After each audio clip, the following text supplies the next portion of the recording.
Ako, malinis na yung farm ni Don Segundo Alina.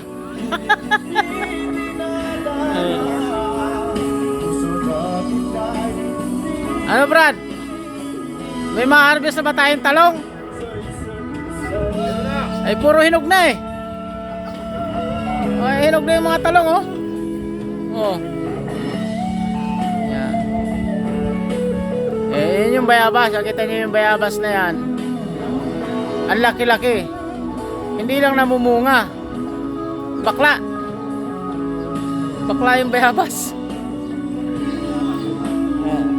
Dito tayo sa kabila. Yan.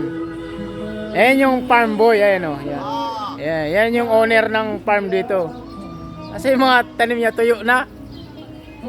Yan. Dati punong-puno ng sitaw yan. Patula, upo. Ayan. Yan ang natira na lang. Sili.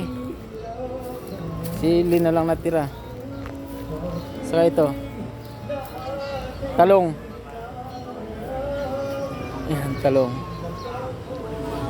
Yung okra, na-harvest na kanina yung bunga ng okra. Saka ito, kamuti. Kamuti tops. Ayan. Oh, mami, ano ko yun? Yan. Yan, okra. Ito yung okra. Yan, mumulaklak pa siya kahit grabe ang init dito. Mumulaklak pa siya dahil dinidilig pa araw-araw. Araw-araw may pandilig. Yan o. Na-harvest na yung bunga kanina. Yan. Kung gusto mo ng kamuti dito, maraming talbos dito ng kamuti. Yan. Isda lang ang katapat niyan. Isda. Yan. Yan. Yan ang buo.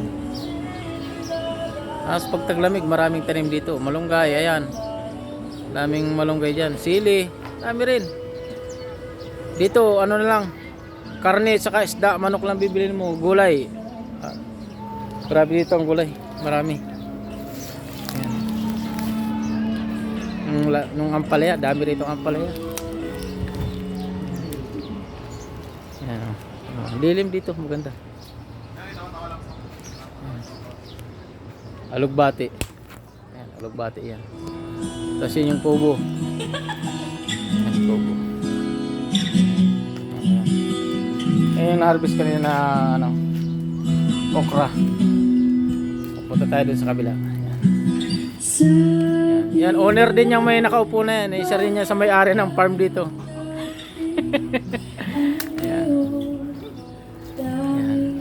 Saka dito, akalain mo ba dito sa Saudi mayroong ano? Yan, ano tawag dito? Siriguilas. Yan, siriguilas yan. Yan, ito hinog na oh. Oh, ba-vlogger tayo.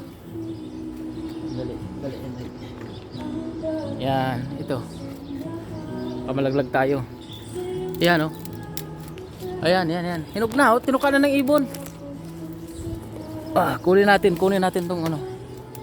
Yan oh, yan hinog na. Diba? Daming bunga. Saka dun sa kabila sa taas marami rin. Yan oh. Ito. Yan. Iyon, oh, hinog na. Yummy. Sarap.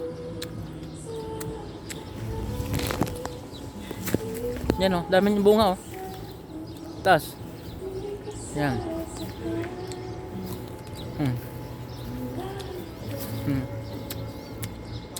Yan. Kahit sa baba marami pa. Daming bunga yan. Ayan.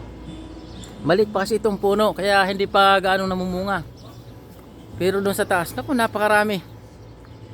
Ayan o, daming bunga. Stop na natin.